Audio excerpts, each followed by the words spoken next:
morning children. Take out your Hindi workbook.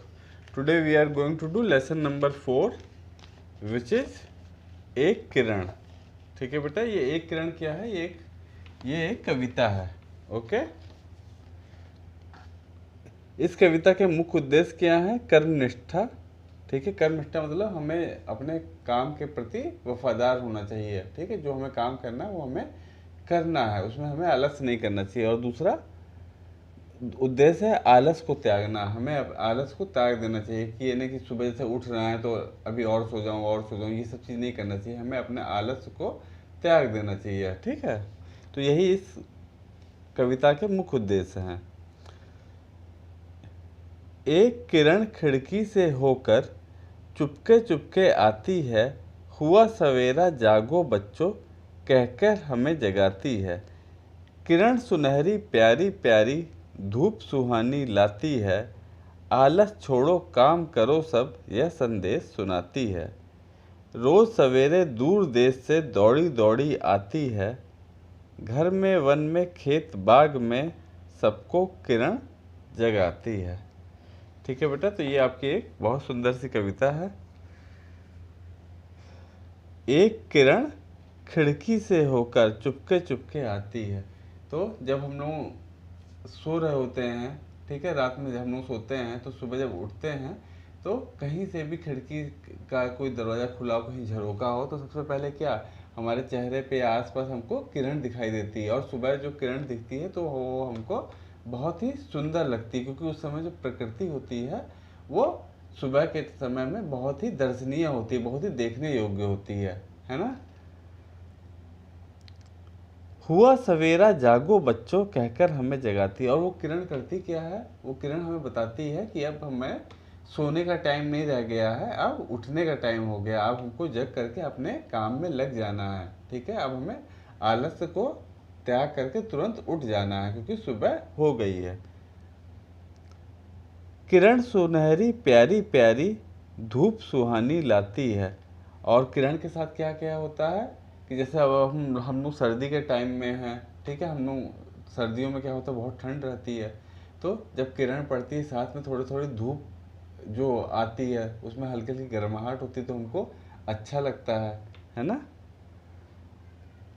आलस छोड़ो काम करो सब यह संदेश सुनाती है। और किरण कहती क्या है कि अब हमको जैसे हम बेड पे पड़े तो हमें बेड को छोड़ देना चाहिए, यानी कि आलस को हमको त्याग देना चाहिए और अपने काम में, अपने जो भी हमारा कार्य है उसमें हमको लग जाना चाहिए। रोज सवेरे दूर देश से दौड़ी दौड़ी आती है, घर में वन में खेत बाग में सबको किरण जगाती है। और जो किरण करती क्या है, वो बहुत दूर से आती है और वो खेतों में, बगीचों में, वन में, जंगलों में, हर जगह किरण क्या करती है, कहीं पे चिड़ियों को जगाती है, कहीं पे पशुओं को जगाती है। वो सबको जगाते हुए हमारे पास भी आती है और हमको भी आलस त्याग करके अपने काम पे लग जाना चाहिए। ठीक है, इस कविता को बेटा लर्न कर लीजिएगा, बहुत ही अच्छी कविता है ये। और इस कविता का मुख्य उद्देश्य क्या है कि हमको आलस का त्याग कर देना चाहिए और अपने काम पर लग जाना चाहिए। अब इसमें देखिए कुछ कठिन शब्द आए हैं। कौन कौन से? सुनहरी, किरण, संदेश, फिर प्यारी। ठीक है, तो ये जो शब्द हैं ये आप अपने एक्सरसाइज के बाद उनको कठिन शब्द करके हेडिंग डाल के अपनी फेयर कॉपी में ये शब्द लिख लेंगे और इनकी स्पेलिंग अच्छे से लर्न कर लेंगे। ठीक है, फिर शब्दार्थ देखिए। संदेश, संदेश का क्या अर्थ हुआ? समाचार या खबर। संदेश का क्या मतलब होता है? समाचार, कि क्या संदेश लाए हो, तो क्या समाचार लाए हो। ठीक है, फिर नेक्स्ट वर्ड देखिए सवेरे। सवेरे का मीनिंग क्या होता है? सुबह या प्रातः काल। फिर चुपके चुपके, चुपके चुपके मीन धीरे धीरे, बिना आहट के, बिना किसी को पता लगाए। ठीक है, किसी को पता ना चले इसलिए धीरे धीरे आना, उसे कहते हैं चुपके चुपके। फिर सुनहरी, सुनहरी मतलब सोने की रंग की, सोने जैसी। ठीक है, अब हम लोग आते हैं प्रश्नमाला पे। इसमें पहले हैं मौखिक प्रश्न। खिड़की से चुपके चुपके कौन आती है?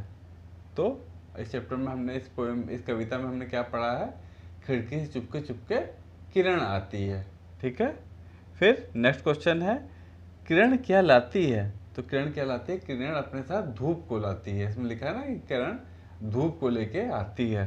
ठीक है, फिर नेक्स्ट क्वेश्चन है सवेरे सवेरे किरण क्या कहकर जगाती है। तो किरण क्या कहकर जगाती है कि उठो सवेरा हो गया और अपने आलस छोड़ो, उठो सवेरा हो गया, अपने काम पे लगो। यह कह के यह संदेश हमको दे करके किरण हमको जगाती है।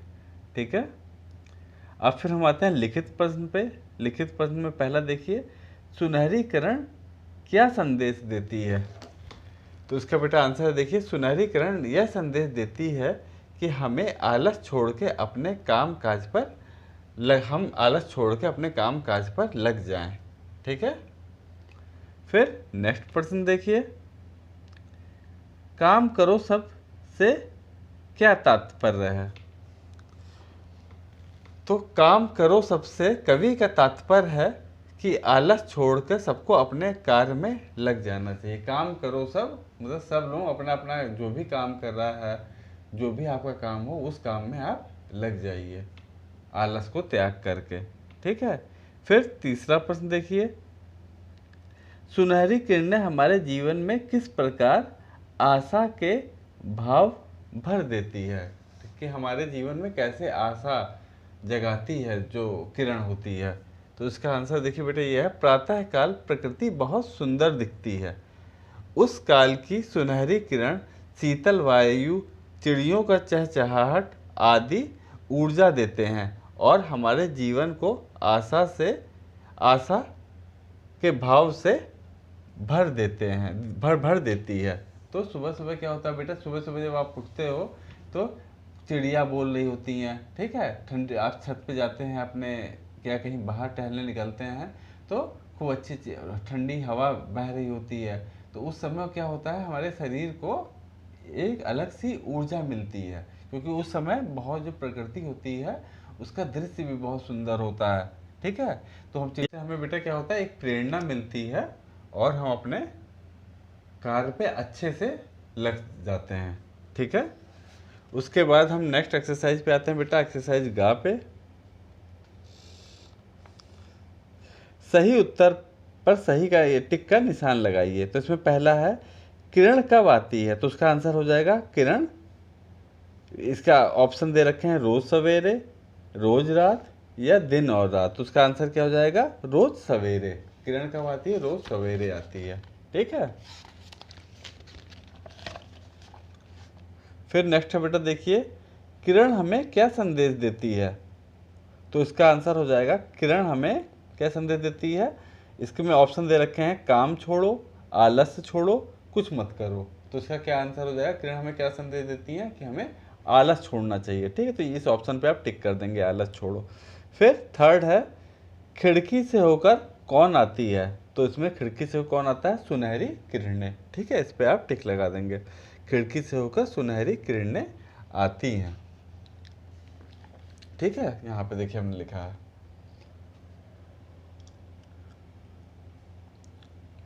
अब नेक्स्ट है बेटा आपकी एक्सरसाइज घा एक्सरसाइज, निम्नलिखित पंक्तियों को पूरा कीजिए। ठीक है, तो निम्नलिखित पंक्तियों में आपके इसी कविता के एक पंक्ति लिखी गई है, तो उसी को आपको कंप्लीट करना है। तो ये कौन सी ये वाली पंक्ति है, किरण सुनहरी प्यारी प्यारी धूप सुहानी लाती है, आलस छोड़ो काम करो सब यह संदेश सुनाती है।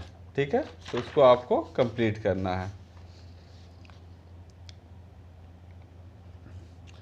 अब हम आते हैं नेक्स्ट आपकी एक्सरसाइज है भाषा ज्ञान। उसमें फर्स्ट है आपका कविता में आए कुछ संज्ञा शब्द लिखिए। तो इस कविता में कुछ संज्ञा शब्द आ रहे हैं, यानी कुछ नाउन आ रहे हैं। आपको संज्ञा मालूम है, व्यक्ति का नाम, व्यक्ति वस्तु या किसी चीज़ के नाम को हम लोग संज्ञा कहते हैं। ठीक है, तो इसमें देखिए कौन कौन सी संज्ञा आ रही है। तो आप जब अपनी कविता को पढ़ना स्टार्ट करेंगे तो यहाँ से एक तो पहले देखिए किरण, जो किरण है वो संज्ञा है। फिर खिड़की संज्ञा हो गई, फिर चुपके चुपके आती है, हुआ सवेरा संज्ञा हो गई, फिर बच्चों भी संज्ञा हो गया, ठीक है। कह के हमें जगाती है, किरण सुनहरी प्यारी प्यारी, धूप धूप भी आपका संज्ञा हो गया, धूप सुहानी लाती है, आलस छोड़ो काम करो सब, यह संदेश सुनाती है, ठीक है।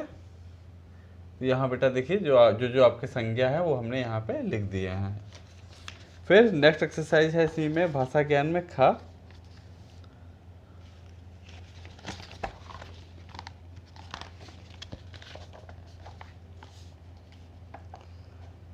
दिए गए शब्दों से वाक्य बनाइए, ठीक है। तो यहाँ पे कुछ आपको शब्द दिए हैं, उनसे आपको सेंटेंस बनाना है, वाक्य बनाना है, ठीक है। तो उसमें देखिए पहला क्या है, आलस।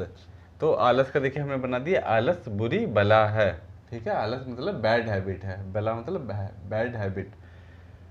फिर वन, शेर वन का राजा है, ठीक है। वन आ गया, वन मतलब जंगल। फिर थर्ड है किरण, सुबह की किरण सुहावनी होती है। फिर फोर्थ है घर, मेरा घर पाठशाला के पास है, ठीक है। तो इस तरीके से आप सेंटेंस बना लीजिएगा, अपने से भी आप बना सकते हैं कुछ, ठीक है। उसके बाद बेटा आपकी गा एक्सरसाइज है, नीचे दिए गए शब्दों के विलोम शब्द लिखिए, यानी कि विलोम शब्द लिखिए मतलब उसके उल्टे शब्द या हमको लिखने हैं, ठीक है। जिसे इंग्लिश में कहते हैं एंटोनिम।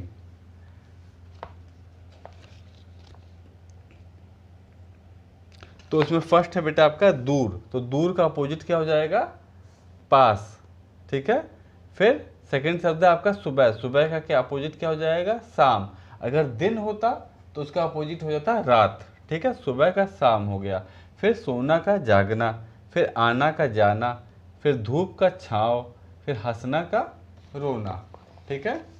तो ये आपके वर्ड अपोजिट हो गए, यानी कि विलोम शब्द। और पर्यायवाची शब्द क्या होते हैं, जो कि सेम मीनिंग वाले होते हैं। अब उसके बाद बेटा आपका है लिखित बोध। प्रकृति हमें किस तरह आगे बढ़ने की प्रेरणा देती है। तो इसमें आपको अपने से बना के लिखना है कि जो हमारा जो नेचर है हमारा, वो हमें किस तरीके से आगे बढ़ने के लिए हमें हौसला देता है, ठीक है। तो इसमें बेटा देखिए हमने लिखा है, प्रकृति में नदियों की धारा, वायु का प्रवाह, नदियों की धारा मतलब नदियाँ जो बहती हैं तो उनकी जो धारा होती है, और वायु का प्रवाह, जैसे वायु जब बहता है तो उसका जो प्रवाह होता है कभी नहीं रुकता, और प्रकृति की को सुंदरता प्रदान करता है। तो जो नदियों की धारा है वो कभी नहीं रुकती, और जो वायु का प्रवाह है वो भी कभी नहीं रुकता, ठीक है। तो अगर मान लो वो रुक जाएगा तो उससे प्रकृति में थोड़ी सी दिक्कत आने लगेगी सबको। प्रकृति को सुंदरता प्रदान करती है, क्योंकि ठहरी हुआ जल अपना और अपने आसपास का वातावरण दूषित करता है। मान लो अगर पानी ठहर जाए, पानी रुक जाए, तो उससे क्या होता है, उसमें सड़न पैदा होने लगती है, उसके आसपास जो लोग रहते हैं उनको भी बदबू आने लगती है, वहाँ के आसपास जो लोग रहते हैं वो रोगी हो जाते हैं, बीमार पड़ने लगते हैं, ठीक है। और अगर जल बहता रहता है तो वो हमेशा साफ रहता है, उससे में आप जो लोग जल पीते हैं, नहाते धोते हैं, सब कार्य करते हैं, वातावरण दूषित करता है। उसी प्रकार हमें भी बिना रुके आगे बढ़ते रहना चाहिए। तो इसी तरीके जैसे नदियाँ बहती हैं, प्रकृति में नदियाँ बह रही है, ठीक है, हवा चल रहा है, हवा का प्रभाव चल रहा है, उसी तरीके से हमें भी नित्य निरंतर आगे बढ़ते रहना चाहिए। यही सीख हमको प्रकृति से मिलती है, ठीक है बेटा।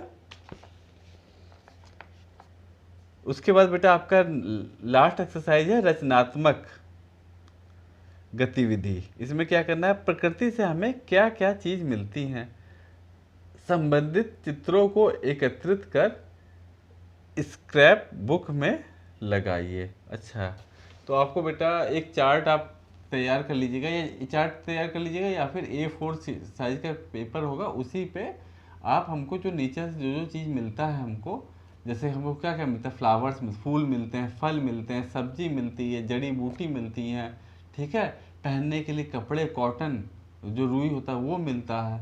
तो कितनी सारी चीज़ें हैं, प्रकृति हमें सभी कुछ चीज़ें हमें, जल, हर चीज़ प्रकृति से ही हमको मिलता है। तो इनमें से कुछ आइटम्स की आप फोटो एक अपने A4 पेज पे एक कहीं से अगर न्यूज़पेपर से कटिंग करके जो चीज़ हमें प्रकृति से मिलता है उसको लगाइएगा, ठीक है। तो यही था बेटा आपका चैप्टर। इस पोएम, इस कविता को आप लोग लर्न कर लीजिएगा, ठीक है। और ये एक्सरसाइज अपनी फेयर कॉपी में कर लीजिएगा और उसके बाद जो कठिन शब्द आए हैं उनको भी लिख लीजिएगा, ठीक है बेटा। ओके बेटा, बाय, टेक केयर।